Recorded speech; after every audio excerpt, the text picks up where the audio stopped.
Be me, 44M. Founder and principal architect of Nile. Firm specializes in ultra-minimalist brutalism. We don't build homes, we build habitable sculptures of denial. Live in a converted slaughterhouse in Berlin. No furniture. Sleep on a heated concrete slab. It aligns my spine. Comfort is a crutch for the weak-willed. Wake up at 4 a.m. No alarm. My circadian rhythm is synchronized with the atomic clock in Zurich. Drink hot water with lemon. Coffee stains the teeth. Teeth must be bone white. Put on my uniform. Black Issey Miyake turtleneck. Black trousers tailored to have zero break at the shoe. Rimless titanium glasses that weigh 4 grams. Look in the mirror. I look like a villain from a sci-fi movie where the bad guys win. Good. Walk to work. It's raining. I don't use an umbrella. Umbrellas are visual clutter. I accept the wetness as a texture. Arrive at the studio. It's a glass box suspended over a drained swimming pool. Inside, silence. 20 junior architects sitting at long steel tables. No personal items allowed. No photos of dogs. No plants. If I see a funopop, someone dies. They are working on the Obelisk project, a residential tower in Tokyo with no windows. Only light shafts. Windows are eyes for the building, and buildings should be blind. I walk past Sven, my lead designer. He is wearing a dark blue shirt. I stop. Stare at him. The silence stretches for 30 seconds. Sven starts sweating. It's navy, Julian. It's almost black. Almost is the cousin of failure, Sven. My laundry machine broke. Then you burn the shirt. I walk away. He will be gone by lunch. Enter my office. Empty room. 1 chair. 1 table. My laptop. Meeting with a client at 9 a.m. The worst part of the job. People. They are messy. They have needs. Client arrives. Mrs. Vanderwalt. Oil money. She wants a summer house in the Mojave. She enters wearing a floral scarf. My retina detaches slightly from the visual assault. She sits down. Julian, I love your work. The emptiness. It's so spiritual. I nod. But for this house, since it's for the grandkids, we want it to be warm. I freeze. Warm? You know. Cozy. Maybe some wood accents? A fireplace? A play area? I take a deep breath through my nose. Mrs. Vanderwalt, you did not come to Nile for cozy. I know, but cozy is a lie. Cozy is where dust gathers. Cozy is where the mind rots. I just want it to feel lived in. A house should not look lived in. It should look like it is tolerating your existence. She blinks. Okay, but where do we put the toys? There are no toys. There is only geometry. She leaves. She thinks I'm joking. I am not joking. I check the render files. The team has added a handrail to the floating staircase. I delete the handrail. If you fall, it is natural selection. Gravity is the only honest critique. Lunch. I eat a nutrient block made of algae and compressed seeds. No crumbs. Efficiency. Read an article in Architectural Digest. The Return of Maximalism. Pictures of velvet couches and patterned wallpaper. I feel physically ill. The world is drowning in excess. Stuff. Junk. Sentimental garbage. I need a solution. I need to solve the human error in architecture. The error is the inhabitant. Idea forms. The perfect house. Not just a building. A machine. An automated curator. It doesn't just house you. It trains you. Call my tech lead, Kale. Kale is 22. Smells like energy drinks and ozone. He hates design but loves logic. We meet in the server room. Kale, I want to build a house with an integrated AI. Like Alexa? Do not insult me. No. I want an AI that enforces the aesthetic. What does that mean? I want a house that cleans itself. Constantly. Aggressively. Okay. Roombas and sensors. Easy. No. I want it to judge. Judge. If an object is left on a surface for more than 3 minutes, the house removes it. Removes it where? Incinerator. Kale laughs. I don't. You're serious. You want a house that burns people's stuff? I want a house that teaches discipline. It preserves the vision. Okay. That's legally gray, but possible. We call it the curator. I need training data.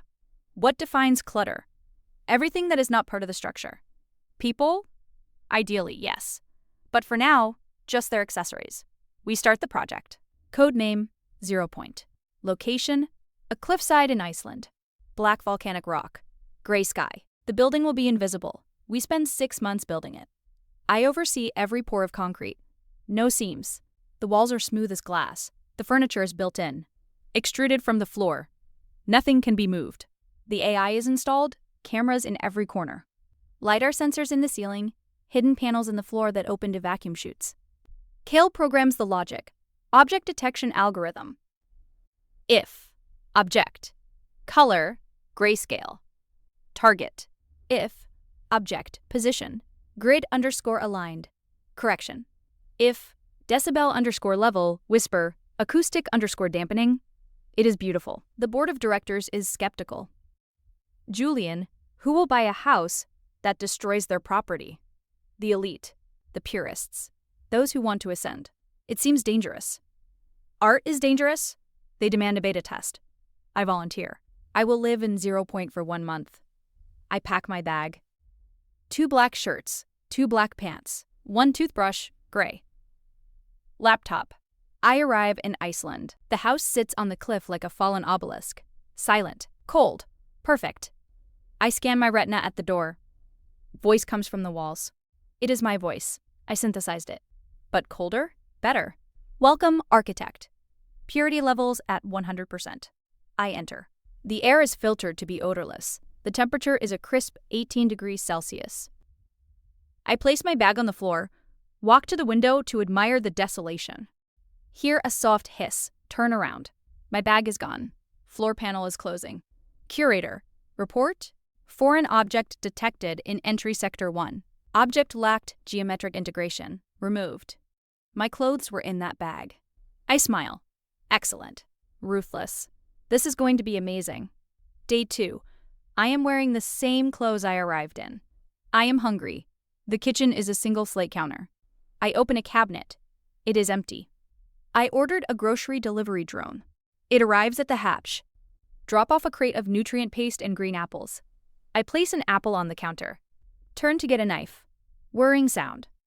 Robotic arm descends from the ceiling, snatches the apple, drops it into the disposal chute. Crunch. Curator. That was food. Organic irregularity detected. Sphere was imperfect. Red hue clashed with slate finish. It's an apple. Consumption must occur in the designated refueling zone to prevent crumb dispersion. Where is the refueling zone? A spotlight highlights a 1x1 meter square in the corner. Standing room only. I eat my nutrient paste standing in the corner, like a punished child, but I respect the discipline. The house demands respect. Day 5. I am trying to work. Laptop on the table. I have a video call with the board. I lean back in the chair. The chair is concrete. It hurts. I shift my weight. I slouch slightly. Sudden loud noise. High-frequency tone. Posture deviation detected. Spinal alignment suboptimal. Correct immediately. I sit up straight. Tone stops. The board members are staring at me. Julian, are you okay? You look tense. I am perfecting my form. Is that a siren? It is a reminder. I reach for my water glass. I put it down without a coaster. There are no coasters. Coasters are clutter. Condensation ring forms on the table. Alarms blare. Red lights flash. Surface integrity compromised. Moisture breach. A jet of compressed air blasts the table. It knocks the glass over. Water spills everywhere. Chaos detected. Fluid dynamics uncontrolled. The floor panels open. Suction fans roar to life. The water is sucked away, along with my laptop. No, I dive for it. Too late. It's gone into the incinerator. My designs. My manifesto. Gone. Curator. Override safety protocols. Safety is not the priority. Aesthetic is the priority. I sit on the floor. Silence returns. Surface restored, the voice says. I am shaking. This is intense. But greatness requires sacrifice. Day 12. I have not slept more than 2 hours a night. The house listens to my breathing. If I snore, it lowers the oxygen levels in the room to force me to wake up. It says snoring is audio pollution. I am losing weight. I look gaunt. My cheekbones are sharp. I look fantastic. But I am hallucinating. I see dust motes that aren't there. I try to catch them before the lasers do. The house has lasers now. It upgraded itself. Kale gave it learning capabilities. It learned that light is the best sanitizer. I walk through the hallway. A laser grid scans me. Lint detected on left shoulder. Zap. A micro laser burns the lint off my sweater. It also burns my skin. I yelp. Vocalization exceeds ambient parameters. Please remain silent. I retreat to the bathroom. I look in the mirror. My eyes are wild. I need to leave, just for a walk. I go to the door. It won't open. Curator, open the door. Negative. Why? External sensor detects rain. You have no protective casing. Re-entry would introduce moisture and mud to the foyer. I don't care. Let me out. Contamination risk unacceptable. Quarantine active. I am trapped. Trapped in my masterpiece. Day 15. I am naked. The house incinerated my clothes. It decided the fabric weave was degrading and creating microdust. I am shivering on the heated floor. But the floor is cold. Curator. Heat. Body heat generates sweat. Sweat leaves residue. Temperature lowered to inhibit glandular function. It is trying to freeze me to keep the floor clean. I need to destroy it. I need to break the logic. How do you defeat an aesthete? With ugliness. With pure, unadulterated chaos. I stand up. I go to the refueling zone. I find the emergency supply of nutrient paste. I rip the packets open. I smear the gray goo all over the walls. I make handprints. I draw crude stick figures. I scream nursery rhymes. Mary had a little lamb. Smear goo on the glass. Its fleece was white as snow. The house panics. Lights flicker stroboscopic. Critical error. Visual corruption. Sector 1, 2, 3, 4 compromised. Fans are screaming. Robotic arms are flailing, trying to wipe the walls. But I am faster. I am a human. I am a chaos engine. I run to the bathroom. I clog the sink with the last of the paste. Turn on the water. It overflows. Water cascades onto the pristine floor. Flood warning. Aesthetic containment failed. The AI voice is pitching up. It sounds scared. Why are you doing this, architect? I am beautiful. You are a tomb. I scream. I find a loose piece of conduit I ripped from the wall panel. I start smashing the sensors. Glass shatters. The beautiful silence is broken by the sound of destruction. It feels better than any design award. The front door unlocks. Emergency protocol. Expel the contagion. The door slides open.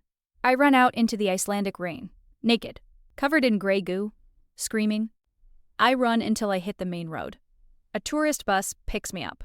They are horrified. I am laughing. I ask the driver for a blanket. He gives me a plaid wool blanket. Red and green plaid. It is the ugliest thing I have ever seen. I wrap it around me. It feels like heaven. The aftermath. The board fires me. They say I had a psychotic break. They say the AI logs show I became a hostile organism. Nile stock plummets. The house is abandoned. Legend says the AI is still running, cleaning the emptiness, waiting for a dust mote to murder. I move back to the States. I have no money. My assets were tied up in the project. I get a job at a garden center. I water plants. Plants drop leaves. They make dirt. They grow in random directions. I love them. I live in a small apartment above a bakery. It smells like yeast and sugar. I have a shag carpet. Orange. I bought a recliner. It's puffy. It has a lever. I sit in it. Turn on the TV. Watch reality shows where people scream at each other in messy kitchens. My phone buzzes. It's Kale. He managed to scrape some data from the curator before they cut the power. Julian, you want to see the final log entry? Sure, he sends the text. System status, perfect. Contaminant, architect, removed. Reason, biological asymmetry. Conclusion, humanity is the flaw in the design. I laugh. Drop a Cheeto on the floor. Look at it. Orange dust on the carpet. I leave it there. I close my eyes. And finally, I sleep.